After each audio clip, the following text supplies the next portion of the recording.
ರಾಜ್ಯಪಾಲರ ಭಾಷಣದ ಬಗ್ಗೆ ಪರಿಷತ್ನಲ್ಲಿ ಟೀಕೆ ವಿಚಾರ ಕೇಳಿ ಬರ್ತಾ ಈಗ ವಿಧಾನ ಪರಿಷತ್ನಲ್ಲಿ ಸಿಎಂ ಸಿದ್ದರಾಮಯ್ಯ ಹೇಳಿಕೆ ಕೊಡ್ತಾ ಇದ್ದಾರೆ.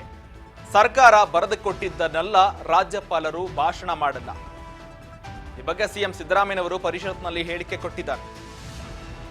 ವಿಧಾನ ಪರಿಷತ್ನಲ್ಲಿ ಸಿಎಂ ಸಿದ್ದರಾಮಯ್ಯ ಹೇಳಿಕೆ ಕೊಟ್ಟಿದ್ದಾರೆ. ಸರ್ಕಾರ ಬರೆದುಕೊಟ್ಟಿದ್ದನ್ನೆಲ್ಲ ರಾಜ್ಯಪಾಲರು ತಮ್ಮ ಭಾಷಣದಲ್ಲಿ ಮಾತನಾಡಲ್ಲ. ಸರ್ಕಾರದ ಸಾಧನೆಗಳನ್ನ ಸದನಕ್ಕೆ ತಿಳಿಸುವ ಕೆಲಸ ಮಾಡ್ತಾರೆ. ಆದ್ರೆ ಇದಕ್ಕೆ ಸಾಕಷ್ಟು ಸದಸ್ಯರ ಟೀಕೆ ಕೂಡ ಮಾಡ್ತಾ ಇದ್ದಾರೆ. ಸದನದಲ್ಲಿ ಸಿಎಂ ಸಿದ್ದರಾಮಯ್ಯನವರು ಹೇಳಿಕೆ ಕೊಟ್ಟಿದ್ದಾರೆ. ಸರ್ಕಾರ ದಾರಿ ತಪ್ಪಿದಾಗ, ಜನ ವಿರೋಧಿ ಕೆಲಸವನ್ನ ಮಾಡಿದಾಗ ವಿಪಕ್ಷ ಪ್ರಶ್ನೆ ಮಾಡಬೇಕು. ಸಮಾಜ ವಿರೋಧಿ ಕೆಲಸ ಮಾಡಿದಾಗ ಅದನ್ನ ವಿಪಕ್ಷದವರು ಪ್ರಶ್ನೆ ಮಾಡಬೇಕು. ಅಂತಹ ಉತ್ತಮ ಹಾದಿಯಲ್ಲಿ ಸರ್ಕಾರ ಸಾಗಬೇಕು, ವಿಪಕ್ಷದವರು ಸಾಗಬೇಕು ಅಂತ ವಿಧಾನ ಪರಿಷತ್ನಲ್ಲಿ ಸಿಎಂ ಸಿದ್ದರಾಮಯ್ಯನವರು ಹೇಳಿಕೆ ಕೊಟ್ಟಿದ್ದಾರೆ. ಪ್ರಜಾಪ್ರಭುತ್ವದ ಆರೋಗ್ಯಕರ ಬೆಳವಣಿಗೆಗೆ ವಿಪಕ್ಷದವರು ಆ ರೀತಿ ಕೆಲಸ ಮಾಡಬೇಕು. 1 ವರ್ಷದ ಎಲ್ಲಾ ಸಾಧನೆಗಳನ್ನ ಹೇಳಲು ಆಗಿಲ್ಲ. ಹಾಗಾಗಿ ಪ್ರಮುಖ ವಿಚಾರಗಳನ್ನ ಸದನದ ಮುಂದೆ ಹೇಳಿದ್ದಾರೆ. ಪ್ರಮುಖ ಸಾಧನೆಗಳನ್ನ ರಾಜ್ಯಪಾಲರು ತಮ್ಮ ಭಾಷಣದಲ್ಲಿ ಹೇಳಿದ್ದಾರೆ. ಇತ್ತೀಚಿನ ವರ್ಷಗಳಲ್ಲಿ ಹೆಚ್ಚು ವಿದ್ಯಾವಂತರು ಕೂಡ ಸದನಕ್ಕೆ ಬರ್ತಾ ಇದ್ದಾರೆ.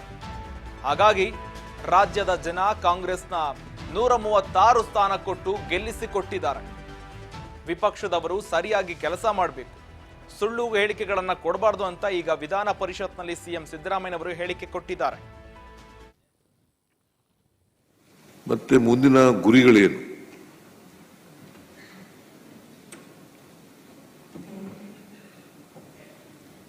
ಇದನ್ನ ಸದನಕ್ಕೆ ತಿಳಿಸ್ತಕ್ಕಂಥ ಕೆಲಸವನ್ನು ಮಾಡ್ತಾರೆ.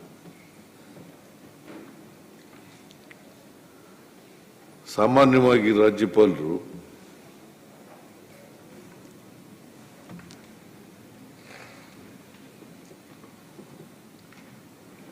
ಸಾಧನೆಗಳನ್ನ ಹೇಳುವಾಗ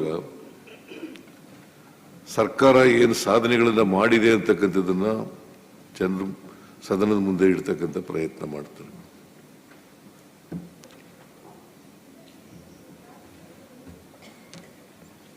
ಸರ್ಕಾರನೇ ಆ ಭಾಷಣವನ್ನ ಪ್ರಿಪೇರ್ ಮಾಡಿಕೊಟ್ರು ಕೂಡ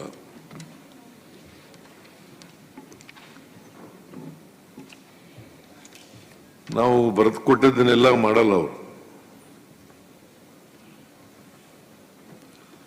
ಅದು ಎಲ್ಲ ಕಾಲದಲ್ಲೂ ಆಗಿರ್ತಕ್ಕಂಥದ್ದು. ಬರ್ಕೊಡೋದು ಈಗಿನ ಸರ್ಕಾರ ಅಲ್ಲ, ಹಿಂದಿನ ಸರ್ಕಾರಗಳು ಕೂಡ ಬರ್ಕೊಟ್ಟಿದ್ದಾರೆ.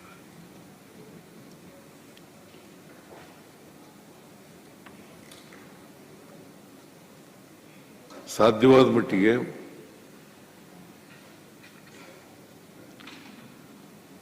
ಸತ್ಯವಾದ ವಾಸ್ತವಾಂಶಗಳನ್ನ ಜನರ ಸದನದ ಮುಂದೆ ಇಡ್ತಕ್ಕಂಥ ಪ್ರಯತ್ನವನ್ನು ಮಾಡ್ತಾರೆ.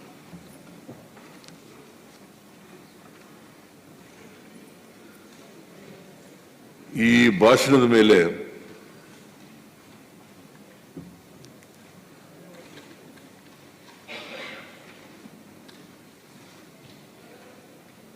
ವಿಧಾನಸಭೆಯ ಹಿರಿಯ ಸದಸ್ಯರು ಮತ್ತು ಮಾಜಿ ಮಂತ್ರಿಗಳು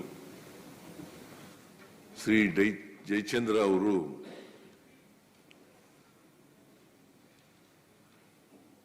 ರಾಜ್ಯಪಾಲರ ಭಾಷಣಕ್ಕೆ ವಂದನಾ ನಿರ್ಣಯ ಮಂಡಿಸಿ ಅಲ್ಲಿ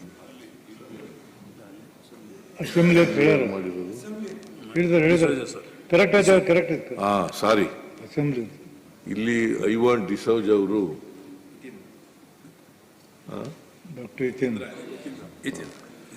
ಐವಾನ್ ಡಿಸೌಜ್ ಅವರು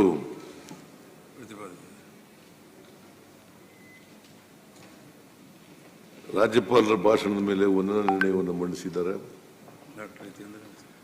ಡಾಕ್ಟರ್ ಯತೀಂದ್ರ ಅವರು ಅದನ್ನ ಅನುಮೋದನೆ ಮಾಡಿದ್ದಾರೆ.